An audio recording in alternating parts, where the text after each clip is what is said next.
Hello students, today we will discuss about the chapter that is called Health and Hygiene. It is also known as Health and Disease. First of all, we have to know what is disease.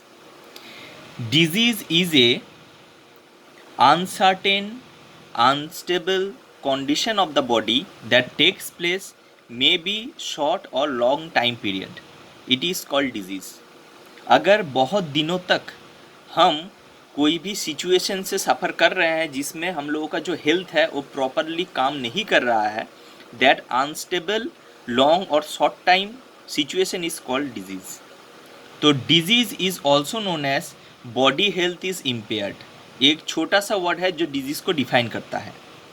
अब disease होने के लिए जो positive agent होता है उसको हम बोलते हैं pathogen, it is also known as antigen.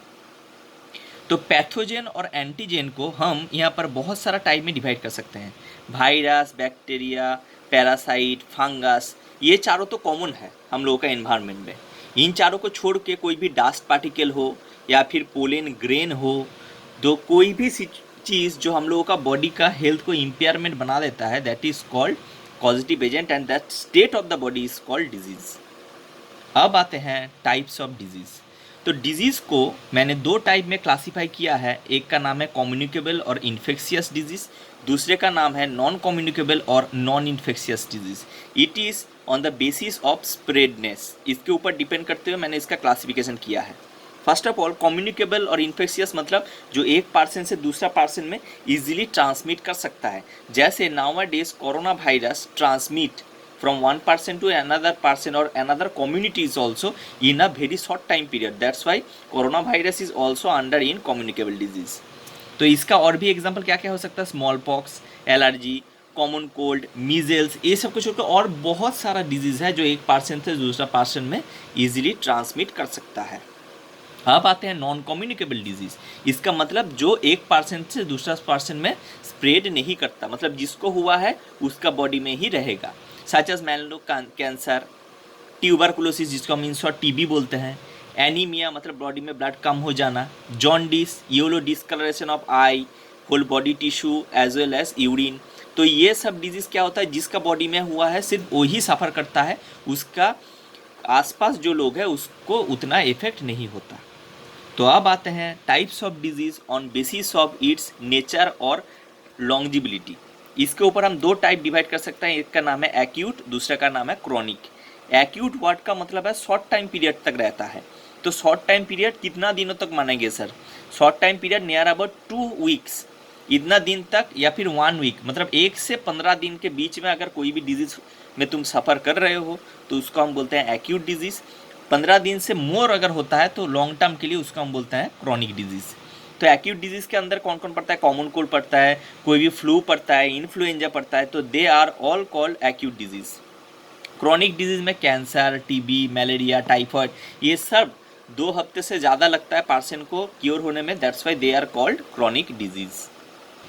अब हम पढ़ेंगे कुछ स्पेशल टाइप ऑफ डिजीजेस. जैसे इन्फेक्शियस डिजीज़ ऑलरेडी हम लोग पढ़ लिए, वायरल, बैक्टीरियल, फंगल, कोई भी डिजीज़ इन्फेक्शियस हो सकता है. नेक्स्ट आते हैं डीजेनरेटिव डिजीज. डीजेनरेटिव का मतलब है कोई भी अगर बॉडी का वाइटल ऑर्गन इफेक्टेड हुआ तो उसको हम फर्दर वेरीफाई या फिर क्योर नहीं कर सकते. ठीक है, तो इसका एग्जांपल हो सकता है एथेरोस्क्लेरोसिस. एथेरोस्क्लेरोसिस में क्या होता है कि there will be deposition of cholesterol. Cholesterol का मतलब है अनडाइजेस्टेड फैट मॉलिक्यूल्स. देखना घर में जो ओल्ड एज पीपल है या फिर पापा, मम्मी, दादाजी, दादी माँ, ये सब डॉक्टर के पास दिखाने जाते हैं और घर में आके बोलते हैं ये डॉक्टर ने बोला है कि मेरा बॉडी में कोलेस्ट्रॉल लेवल बहुत ज़्यादा हो गया है, मुझे ऑयल खाने से मना कर दिया है, मटन खाने से, चिकन खाने से, मतलब कोई भी फैट खाने से मुझे मना कर दिया है. तो ये क्या होता है सर? एथेरोस्क्लेरोसिस में जो अनडाइजेस्टेड फैट है जिसको हम कोलेस्टेरॉल बोलते हैं, वो क्या होता है, अराउंड कार्डियक मसल के आसपास बैठ जाता है. अब कार्डियक मसल हार्ट को कवर करके रहता है. कार्डियक मसल, सपोज मेरा हाथ अगर कार्डियक मसल है तो इसके ऊपर ये मेरा हेडफोन का कैप अगर हार्ट है तो कार्डियक मसल ऐसे वाइब्रेट करता है जिसके वजह से हार्ट बीट यहाँ पर प्रिपेयर होता है। तो अगर तुम्हारा कार्डियक मसल ही वीक हो गया तो हार्ट बीट प्रिपरेशन में प्रॉब्लम आएगा, जिसके वजह से पर्सन का एक्सेसिव चेस्ट पेन हो सकता है, कार्डियक फेलियर या हार्ट अटैक होने के वजह से पर्सन का मौत भी हो सकता है। तो this disease is called atherosclerosis. Next आते हैं जॉन्डिस, जो जिसमें लीवर खराब हो जाता है।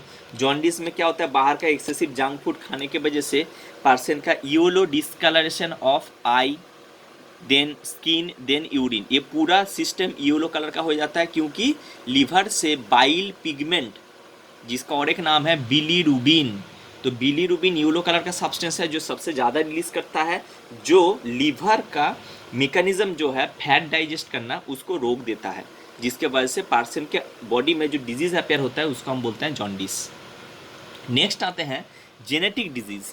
तो जेनेटिक डिजीज में क्या होता है, एक जनरेशन से दूसरा जनरेशन में पर्सन इन्फेक्ट होते होते जाता है। सपोज मान लो कोई भी एक कपल, उसके अंदर जेनेटिक डिजीज है, तो उनका जो बच्चा होगा उसमें भी जेनेटिक डिजीज होने का संभावना बढ़ जाता है। जैसे मान लो थैलासेमिया, हीमोफीलिया, कलर ब्लाइंडनेस, ये सब हम लोग क्लास हायर क्लास में और भी डिटेल्स में पढ़ेंगे। तो ये सब जेनेटिक डिजीज होता है जिसमें घर में पापा मम्मी दादाजी दादी माँ अगर कोई भी अफेक्टेड हो तो वो जनरेशन वाइज जनरेशन एक जनरेशन से दूसरे जनरेशन में कैरी फॉरवर्ड होकर जाता है, इसको हम बोलते हैं जेनेटिक डिजीज। नेक्स्ट आता है एलर्जिक डिजीज।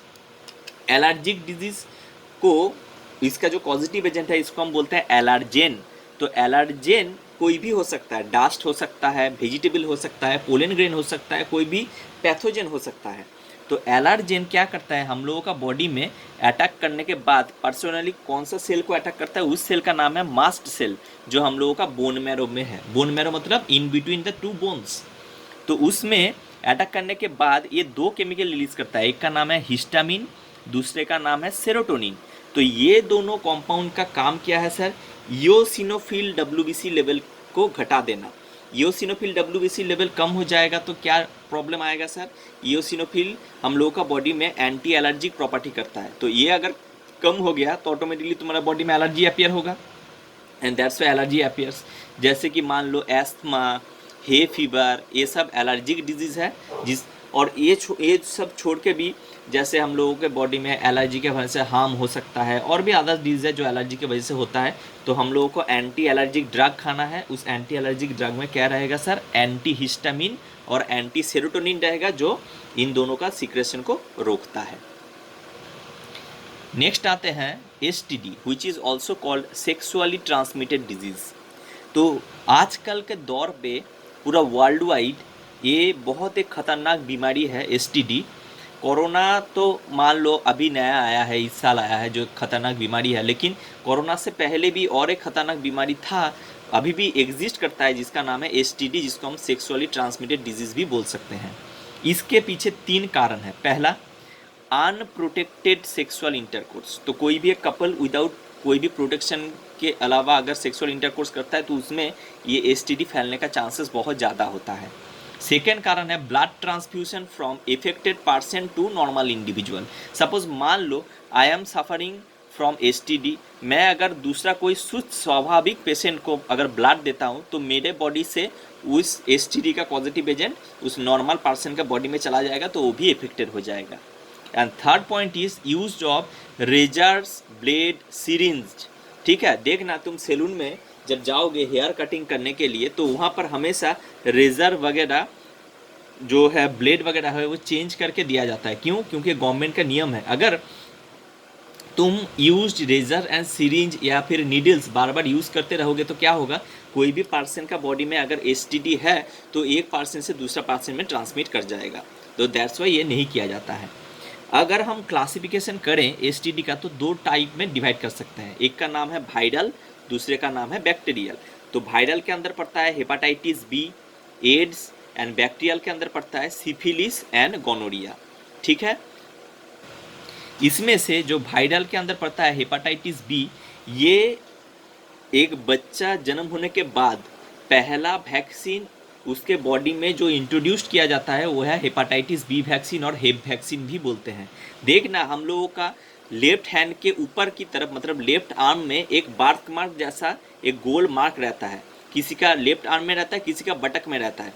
ये क्यों हो जाता है सर? क्योंकि पहला बच्चा जन्म होने का तुरंत 2-3 घंटे के अंदर बच्चे को पहला जो वैक्सीन दिया जाता है उसका नाम है हेपेटाइटिस बी। अब बच्चे का स्किन उस टाइम तो नरम है, तो उस टाइम उसके बॉडी में अगर हम सुई पेनिट्रेट करेंगे तो उसके बॉडी में बात मास बन जाएगा जो हेपेटाइटिस बी का होता है। तो ये याद रखना, पहला वैक्सीन जो बच्चे के अंदर इंट्रोड्यूस किया जाता है just after is birth, that is called hepatitis B.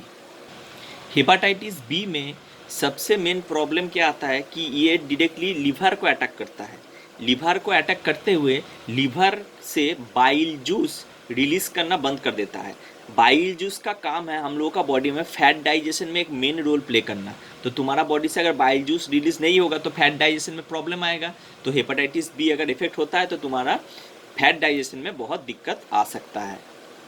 तो चलो अब हम पढ़ते हैं कुछ वायरल डिजीज़ के बारे में, फिर नेक्स्ट लास्ट में हम पढ़ेंगे अबाउट एड्स जिसको हम HIV वायरस फ्लू भी बोलते हैं।